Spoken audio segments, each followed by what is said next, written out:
c'est Nat, j'espère que vous allez bien.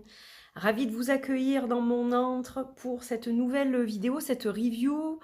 Ça fait un moment que je dois la faire, celle-ci aussi. Là, je suis en train de faire toutes mes reviews de fin 2022, début 2023. Voilà, donc au fur et à mesure, je vais arriver à vous présenter un petit peu tout ça. Et là, il s'agit du Herbal Astrology Oracle. D'Adriana Ayales. Alors, il y a une histoire derrière ce deck. Les illustrations magnifiques d'ailleurs sont de Joséphine Clerc. Mais il y a une histoire derrière ce deck. Alors ce jeu, en fait, il était dans ma liste de Noël. En théorie, j'étais censée l'avoir pour Noël. Et puis, les personnes qui m'ont offert des jeux m'ont offert autre chose, tout simplement. Voilà, donc c'était dans une liste, ce qui voulait pas, ça voulait pas forcément dire que j'allais l'avoir, mais c'est un jeu qui m'avait tapé dans l'œil. Parce que il est intéressant du point de vue de sa conception, je vais vous expliquer pourquoi dans quelques secondes, mais voilà, bon, il était sur ma liste, on va dire. Et puis, je ne l'ai pas eu, et lors de mon déplacement à Toulouse en janvier dernier, j'ai fait la rencontre de quelqu'un qui s'appelle Delphine, elle se reconnaîtra d'ailleurs. Et Delphine m'a offert ce magnifique oracle en pensant justement que j'allais l'aimer. Elle l'aime beaucoup elle-même et elle m'a dit que voilà, elle avait pensé à moi quand elle avait vu ce jeu et donc elle me l'a offert avec une extrême gentillesse et ça m'a énormément touchée. Déjà de recevoir un cadeau, c'était la première fois qu'on se rencontrait en vrai. Et en plus de ça, cet oracle qui me plaisait et que j'avais gardé dans un coin de ma tête pour plus tard. Donc voilà, la petite histoire derrière ce deck. Donc c'est un cadeau, vous l'aurez compris. Delphine, je t'embrasse très fort si tu passes par là. Et je te remercie encore 1000 fois pour ce magnifique jeu qui est tout simplement sublime. Voilà, alors il s'appelle The Herbal Astrology Oracle, donc c'est l'oracle astrologique des plantes. C'est un jeu qui comporte 55 cartes avec un livret d'explications. Donc c'est un jeu, vous l'aurez compris, qui est en anglais, qui a été publié chez Hay House. Voilà, donc je vous ai dit, la créatrice c'est Adriana Ayales, Joséphine Clercs, c'est évidemment l'illustratrice brillante qui a fait des illustrations absolument magnifiques. Donc je vais vous lire ce qui est mentionné au dos du jeu. Ouvrez un ancien portail pour découvrir, enfin un portail ancien plutôt, dans cet ordre-là c'est mieux, pour découvrir la connexion puissante entre la sagesse de guérison des plantes et leur correspondance astrologique avec ce jeu unique de 55 cartes et son livret d'accompagnement. Chaque illustration est richement illustrée et dépeint une plante sacrée ainsi que sa correspondance planétaire. Alors, une plante sacrée alliée et sa correspondance planétaire. Pendant que le guidebook va évidemment faire la lumière sur les applications médicales, les cérémonies d'usage, les messages spirituels, les animaux guides, la symbolique, voilà, les significations symboliques associées avec l'importance, donc ces herbes, ces plantes importantes, les arbres, les fleurs et les champignons. Donc c'est un jeu de sorcières. Voilà, il est juste sublime et le design de la couverture est fait par Julie Davison. Voilà. Et l'illustration par Joséphine Clerc, évidemment, puisque c'est elle qui a illustré le jeu. Donc on a une très très jolie boîte rigide qui est magnifiquement illustrée. Et l'intérieur est très beau. Voilà, tu es la guérison, tu es la médecine, tu es le médicament. Ça peut se traduire de plusieurs façons. On a un fond qui est lilas, je dirais, irisé, donc c'est magnifique. Ça fait très ancien, ça fait très grimoire en fait. Pour moi, c'est un grimoire, cet oracle. Un grimoire de 55 cartes au lieu de pages, mais voilà, il est très très très très beau. Vraiment, c'est un enchantement, cet oracle. Donc, on va regarder le guidebook. On va jeter quand même un œil au livret pour que vous puissiez voir ce qu'il contient. Alors, il est en anglais, hein, donc évidemment, pour ceux qui ne pratiquent pas la langue, ça va être peut-être un petit peu complexe. On a un contenu qui est très riche. Donc, on vous explique comment travailler avec les plantes astrologiques. Il y a des tirages et on a des catégories chaque fois pour les plantes. On va avoir les herbes du Soleil, de la Lune, de Vénus, de Mercure, de Mars, de Jupiter, de Saturne, d'Uranus, Neptune, Pluton, les astéroïdes et les nœuds lunaires. Donc, c'est intéressant. Il y a plusieurs catégories en fait pour chaque plante. Voilà, on en a 5 par catégorie.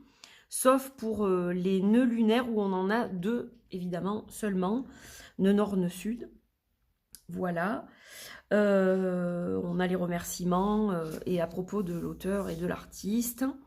Alors ensuite, on va avoir une petite phrase qui a son importance. C'est une phrase alchimique que l'on prête à Hermès et qui est dans la table d'émeraude. As above, so below, as within, so without. En quelques mots, pour pas trop vous faire un cours d'alchimie non plus, ce qui est au ciel et comme c'est sur terre, en fait, c'est une reliance entre les cieux et la terre. Cette phrase, as above, so below, elle incarne très bien l'arcane du diable dans le tarot et l'arcane du magicien, puisque chacun a une main levée vers le ciel, l'autre main dirigée vers la terre. Donc en gros, c'est l'intention, je lève ma main vers le ciel pour l'intention, hein, c'est tout ce qui est psychique, relié à la tête, à l'esprit.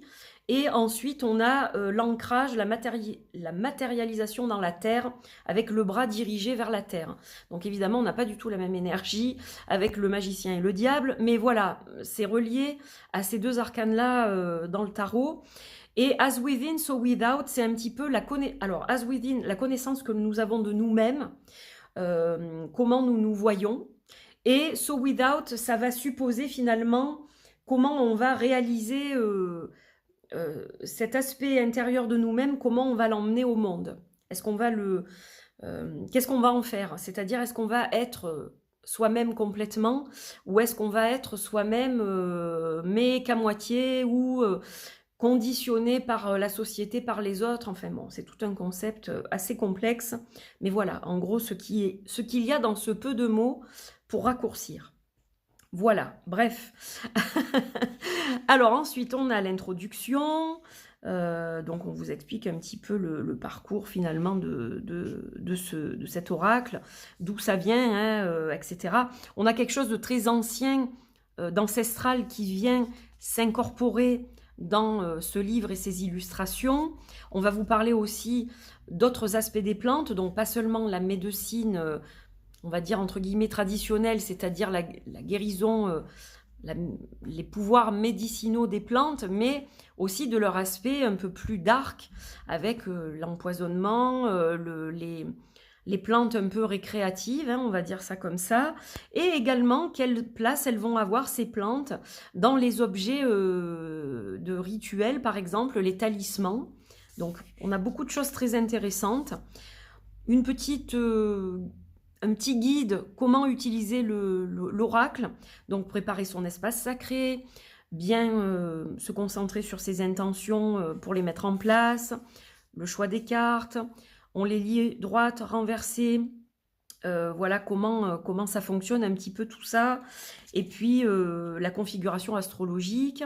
On va avoir aussi les tirages qui vous sont expliqués, donc on a entre autres par exemple un tirage relationnel ici, un tirage lunaire, et ensuite on passe aux cartes. Alors vous voyez, il y a pas mal d'explications. On a chaque fois une double page. Donc on va retrouver d'abord les herbes du soleil. Voilà, donc calendula avec la pureté. On a le nom en latin. On a l'explication droite et renversée sous forme de mots-clés. Et la planète qui dirige cette plante en fait, qui impacte cette plante. Voilà, donc c'est pareil pour toutes les plantes. Donc vous retrouvez le numéro chaque fois qui va vous permettre justement d'identifier la bonne carte, hein, voilà, puisqu'on a le numéro sur les cartes.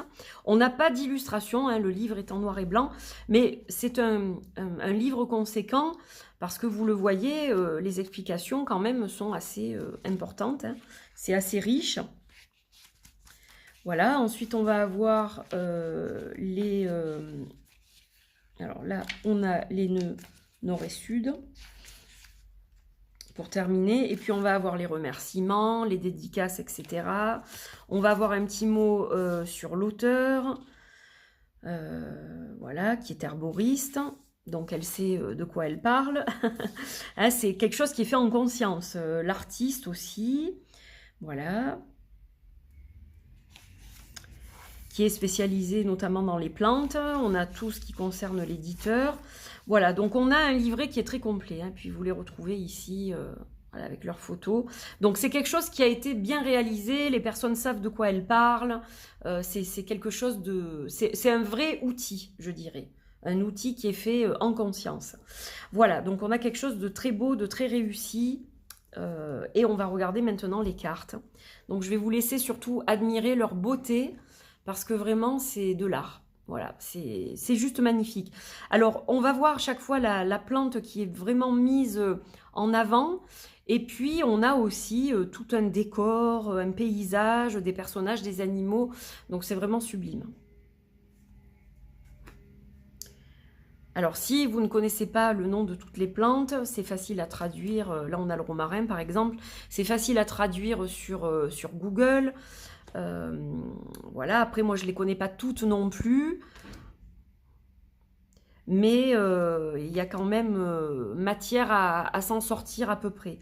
La sauge, celle-ci est juste magnifique.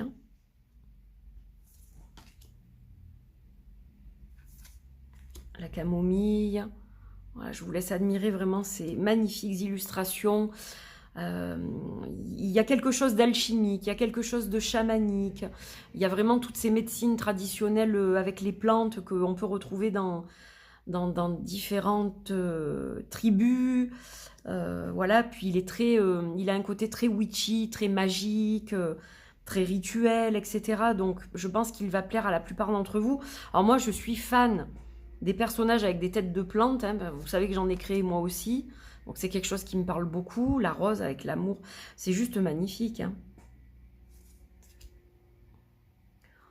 On a vraiment une beauté de réalisation, l'hibiscus avec la joie.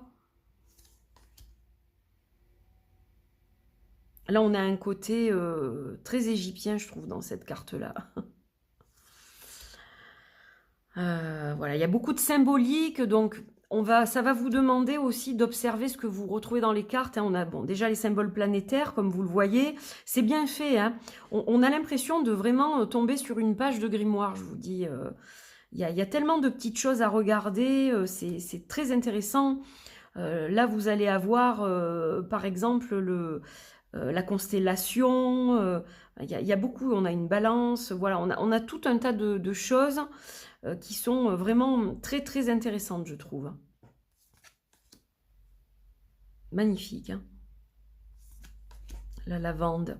Ah, ça, c'est une plante de chez moi. Hein, la Provence, la lavande, on connaît. Hein. Elle est sublime, celle-là aussi. Elles sont toutes belles, de toute façon. Voilà. Puis, on a des animaux. On a beaucoup de serpents. Alors, moi, c'est vrai que ça me parle beaucoup. Je sais qu'il y a des gens qui n'aiment pas trop ça. Mais il y a vraiment beaucoup de choses qui me parlent. Le tabac, pour les offrandes. Alors le tabac, c'est vrai que c'est une plante purificatrice qui permet d'éloigner les mauvais esprits aussi dans certaines traditions amérindiennes, chamaniques, etc. Et on a aussi quelque chose effectivement qui parle d'offrande à certaines divinités, Dieu, etc. Donc, très intéressant. Le cordyceps, alors, franchement, ouais, revivre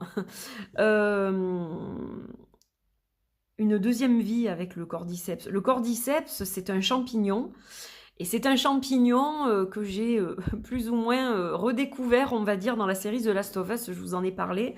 Sauf que dans la série, il impacte l'homme, puisqu'il arrive à infecter l'homme, à prendre possession de son cerveau et à faire des choses terribles. Donc voilà, quand j'ai vu cette carte, ça m'a fait tilter. J'ai dit, ah, le cordyceps, ok. Mais dans la vraie vie, pas dans le jeu ni dans la série. Dans la vraie vie, le cordyceps ne peut pas envahir l'homme, en fait. Voilà. Donc, il y a des champignons aussi. C'est vraiment super intéressant, quoi. Et il est vraiment, vraiment très beau. Alors, on a le cannabis aussi, hein. Voilà. Qui a des propriétés médicinales, hein. Si on prend que la substance, en fait, relaxante, voilà, ça va vous permettre de vous détendre, etc. Après, évidemment, il y a une molécule, on le sait, qui permet des choses autres, mais voilà, à la base, c'est une plante médicinale, hein. Le camphre, l'arnica que l'on connaît tous, hein, qui n'a pas eu des bobos étant enfant, voilà. Moi, je sais que l'arnica, c'est quelque chose que je connais depuis mon enfance. Ma sœur faisait le sien, d'ailleurs. Elle préparait une huile à base d'arnica, en fait. Et on s'en servait quand on avait des bobos, des bosses, etc. Elle nous appliquait ça, je me souviens, avec ma nièce quand on était petite. Donc, voilà, il est juste magnifique. Feuille de coca. Il a un côté enchanteur, je trouve, le cacao. Regardez, c'est juste trop beau. On a vraiment ce côté portail ancestral. C'est vraiment une connexion, oui, à nos ancêtres, en fait, hein. À leur connaissance, le ginseng, plante très dynamique, hein. Alors, bon, elle est dite aphrodisiaque, mais c'est une plante qui va surtout dynamiser et permettre de retrouver une certaine vitalité. C'est très bon, en plus, moi j'adore ça. La manite, le champignon, là aussi. Fleur de passion, donc on retrouve vraiment toute une la valériane, toute une variété de plantes diverses et variées, la mandragore évidemment, qui est absolument sublime. Vraiment magnifique, mandragore.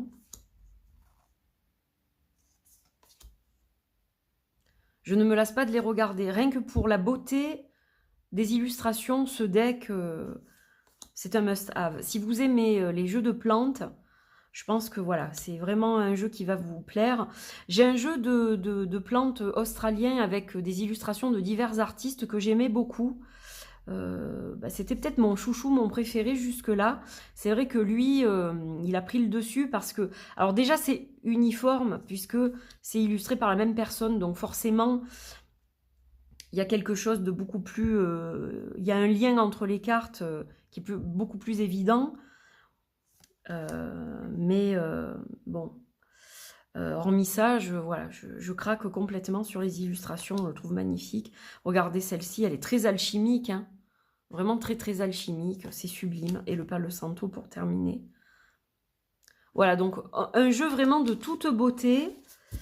Et on a un dos qui est sublime aussi, comme vous le voyez. C'est vrai que je vous avais pas bien montré le dos. Donc voilà, il est vraiment vraiment très beau, quoi. Voilà, donc un magnifique jeu, je suis vraiment très très contente de le compter parmi ma collection. Je remercie encore Delphine de m'avoir fait ce magnifique cadeau. C'est un jeu que vous trouvez facilement sur les plateformes comme Amazon ou Book Depository. Voilà, au moment où il est sorti, il était assez cher. Il faisait un petit peu plus de 40 €. Aujourd'hui, il est à moitié prix.